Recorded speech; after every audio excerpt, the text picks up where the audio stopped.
चलिए स्टूडेंट्स, आज हम लोग देखेंगे अपने न्यू चैप्टर हाइड्रोजन्स के बारे में बात करेंगे। हम लोग हाइड्रोजन्स हमारा न्यू चैप्टर है।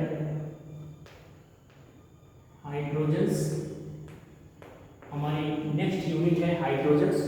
और हाइड्रोजन्स का जो हम लोग रिप्रेजेंटेशन करते हैं, सबसे पहले इसको देखते हैं। पहला पॉइंट इसका हाइड्रोजन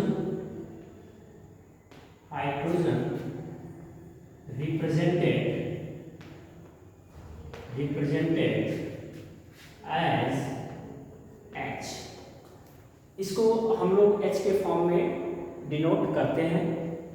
सेकेंड पॉइंट है इसका दिस इज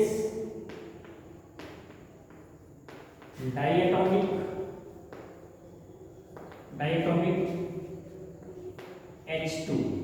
H2 के फॉर्म में भी इसको लिखते हैं हम लोग, H और H2 के फॉर्म में लिखते हैं।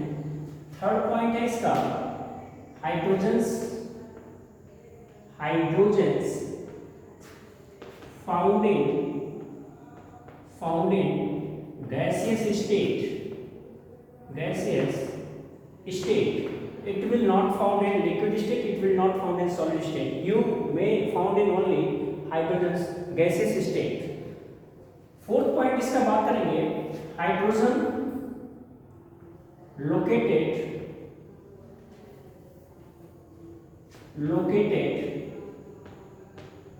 in the S block, hydrogen को S ब्लॉक में रखा गया है। और हम ये जानते हैं, फिफ्थ पॉइंट है hydrogen is the first element in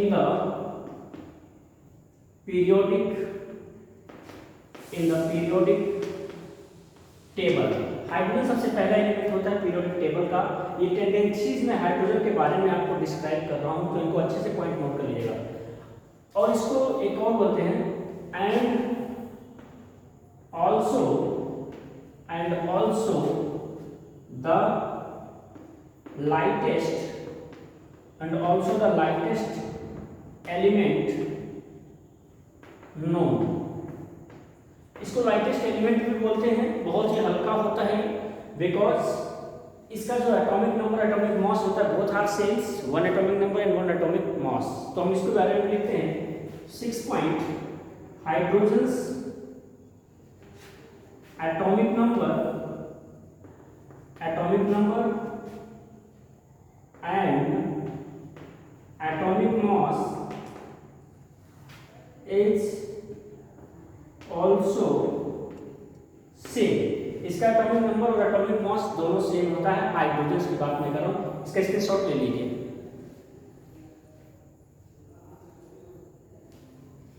चलिए फिर से नेक्स्ट देखते हैं हम लोग।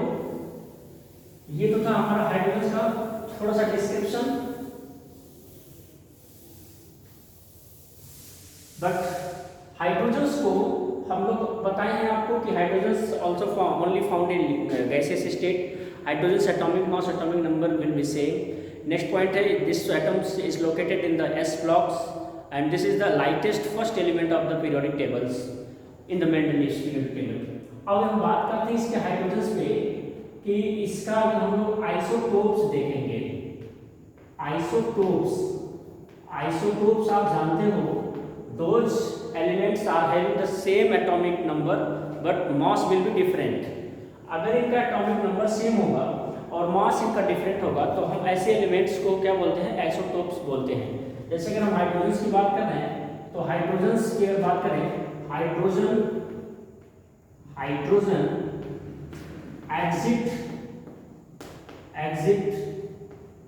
exit the 3 isotopes। Hydrogen 3 isotopes को एग्जिट करता है। First one is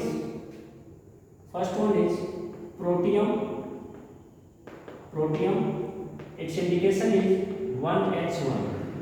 next one is deuterium and it's indicated by the 1H2। And third one is tritium and it's denoted by the 1s3. You can say the atomic mass will be different in the protium, deuterium and tritium. आप देख रहे हैं कि इनके मास जो है वो different है, बट एटॉमिक नंबर क्या है इनका सेम है. एटॉमिक नंबर क्या 1 1 1 सेम, बट मास डिफरेंट है. 1 है इसका, 2 है इसका, 3 है. हम इसकी बात करें deuterium is also known as heavy hydrogen. इसको हम लोग हैवी हाइड्रोजन बोलते हैं. हम इसकी बात करेंगे बिकॉज हैवी हाइड्रोजन से हमारा ड्यूटेरियम बनता है और उसी से बनता हमारा ड्यूटेरियम ऑक्साइड बनता है, जिसको हम लोग हैवी वाटर बोलते हैं. तो इसको हम ड्यूटेरियम बोलते हैं. इसको अच्छे से देख लीजिए. प्रोटियम का और ट्राइटियम का कोई यूज आपको नहीं मिलने वाला, बट ड्यूटेरियम का हम लोग आगे डिस्कशन करेंगे. तो ये था इसका आइसोटोप्स. आइसोटोप्स में ये 3 आइसोटोप्स को एग्जिट करता है. पहला है प्रोटियम, दूसरा ड्यूटेरियम, तीसरा ट्राइटियम. यानी कि ये 3 टाइप्स के एलिमेंट और आगे भी अरेंज करता है, बट मास इनका क्या होता है डिफरेंट होता है और नंबर क्या होता है सेम होता है. इसके बाद हम लोग बात करेंगे इसका प्रिपरेशन कैसे करेंगे डाइहाइड्रोजन का. प्रिपरेशन अगर देखें इसका तो प्रिपरेशन ऑफ डाइहाइड्रोजन. अब डाइहाइड्रोजन आप समझ चुके हो क्या है. डाइहाइड्रोजन इस ब्लॉक का एलिमेंट है. इसका एटॉमिक नंबर 1 होता है, एटॉमिक मास 3 होता है. ये बहुत ही लाइटेस्ट एलिमेंट है. एलिमेंट पीरियोडिक टेबल का सबसे पहला एलिमेंट है. और आप देख सकते हो कि हाइड्रोजन गैसियस स्टेट में पाया जाता है. इसके 3 आइसोटोप्स एग्जिट होते हैं, जिसको हम प्रोटियम, ड्यूटेरियम और ट्राइटियम के नाम से इंडिकेट करते हैं. 1s1, 1s2 and 1s3. तो ये मैंने बताया. अब इसका प्रिपरेशन हम लोग देखेंगे डाइहाइड्रोजन का. सबसे पहला प्रिपरेशन इसका है लैबोरेटरी मेथड से अगर मुझे प्रिपेयर करना हो तो हम क्या कर सकते हैं. तो सबसे पहले हम क्या करेंगे, हमें क्या चाहिए होता है Zn में मेटल्स चाहिए होते हैं मुझे. और इस Zn मेटल के ऊपर अगर हमने हाइड्रोजन आयन अटैक कराया, इलेक्ट्रॉन्स का अटैक इसके ऊपर हाइड्रोजन अटैक कराया, जैसे H+ चाहिए, तो यहाँ पर ये Zn है. और अगर आप Zn का ऑक्सीडेशन स्टेट देखें तो क्या हो रहा है 0 हो रहा है. यह हाइड्रोजन है, इसके पास में 0 है, ये 2s+ के फॉर्म में जा रहा है. और ये क्या कर रहा है, ये Zn+2 में चेंज हो रहा है और ये क्या निकल रहा है H2 निकल रहा है. तो आप अगर इनका सीधे सिंपल फॉर्म में देखोगे तो ऑक्सीडेशन स्टेट इनका 0 से क्या हो रहा है Zn+2, यानी कि जिंक का क्या हो रहा है ऑक्सीडेशन हो रहा है. H+ था H2 में जा रहा है, रिड्यूस कर रहा है. तो हमें मेटल्स के ऊपर, जिंक के ऊपर हमें हाइड्रोजन आयन अगर बॉम्बार्डमेंट करें, हाइड्रोजन आयन कहीं से भी लेके आ सकते हैं. हम हाइड्रोजन आयन वाटर से भी ला सकते हैं, हम हाइड्रोजन आयन H2SO4 से भी ला सकते हैं. हमें अगर वाटर से लेकर के आए हम तो वाटर क्या करेगा H+ के फॉर्म में जाएगा, OH- के फॉर्म में जाएगा.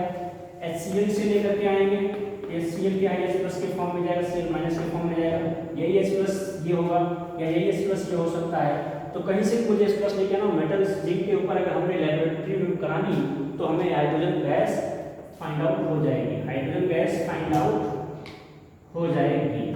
अब दूसरी बात यहाँ पे ये देखना है आपको कि ये तो था लेबोरेटरी में, और लेबोरेटरी में किसी भी चीज़ को, किसी भी गैस को बहुत हाई अमाउंट में प्रोड्यूस नहीं किया सकता.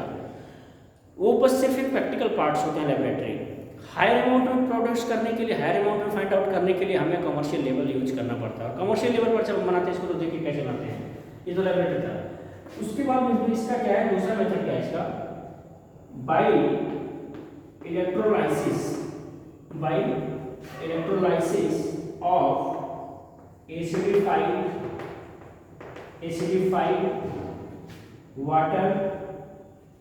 acidified water at commercial level. अगर कॉमर्शियल लेवल पर मुझे फाइंड आउट करना है डाइहाइड्रोजन को तो हमें इलेक्ट्रोलाइसिस करानी पड़ेगी इसका, या एसिडिफाइड कराना पड़ेगा किसका, वाटर का कराना पड़ेगा. वाटर का हमें एसिडिफाइड कराना पड़ेगा या हमें क्या कराना पड़ेगा, इसका इलेक्ट्रोलाइसिस कराना पड़ेगा. यानी कि हमने वाटर लेना है और वाटर का इलेक्ट्रोलाइसिस कराने का मतलब क्या है कि इसके अंदर इलेक्ट्रिसिटी प्रोड्यूस करा देनी है. यहाँ पे वाटर लेना है, इलेक्ट्रिसिटी प्रोड्यूस करा देनी है. वाटर यहाँ पे H+ के फॉर्म में जाएगा, वो H में जाएगा, एसिडिफाइड होगा, फिर H+ से रिएक्शन करवाओगे और यही दोनों H+ जा करके क्या करेंगे H2 का फॉर्मेशन करेंगे. ठीक है ना. तो एक ये तरीका था. ये देखिएगा आप लोग, उसके बाद हम आपको डिस्कस करेंगे वाटर गैस के बारे में।